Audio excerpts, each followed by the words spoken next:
দুই প্রতিবেশী দেশের মধ্যে উত্তেজনা চরমে। কাশ্মীরে প্রাণঘাতী হামলার ঘটনার প্রেক্ষিতে ভারত যখন সশস্ত্র বাহিনীকে অভিযান পরিচালনার পূর্ণ স্বাধীনতা দিয়েছে, ঠিক তখনই পাকিস্তানের দাবি আগামী 24 থেকে 36 ঘন্টার মধ্যে পাকিস্তানে হামলা চালানোর পরিকল্পনা করছে ভারত।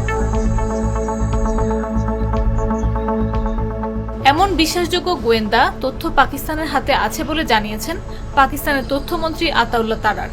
এর আগে মঙ্গলবার রাতে এক বৈঠকে গত সপ্তাহে কাশ্মীরে প্রাণঘাতী হামলার ঘটনার জবাব দিতে সশস্ত্র বাহিনীকে অভিযান পরিচালনার পূর্ণ স্বাধীনতা দেয় ভারত সরকার।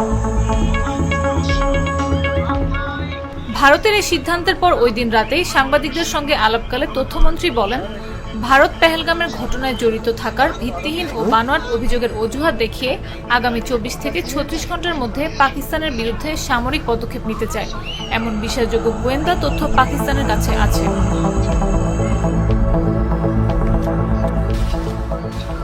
আতাউল্লাহ তারার বলেন, পাকিস্তান এই অঞ্চলে ভারতের স্বঘোষিত বিচারক ও সাজা কার্যকরের ভূমিকা তীব্রভাবে প্রত্যাখ্যান করছে।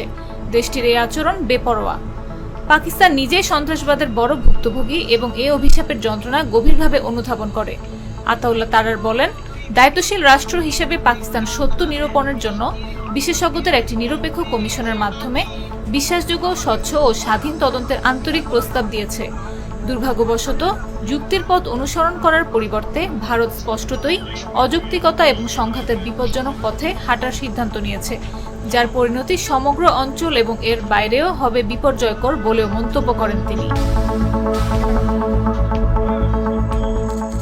পাকিস্তানের তথ্যমন্ত্রী আরও বলেন, বিশ্বাসযোগ্য তদন্ত এড়িয়ে যাওয়াই ভারতের আসল মতলব প্রকাশের জন্য যথেষ্ট প্রমাণ।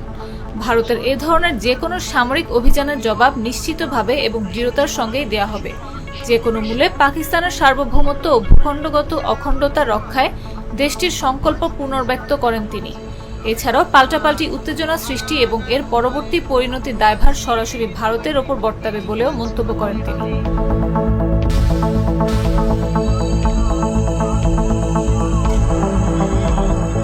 নাফিস আব্দুল্লাহ, জাগো।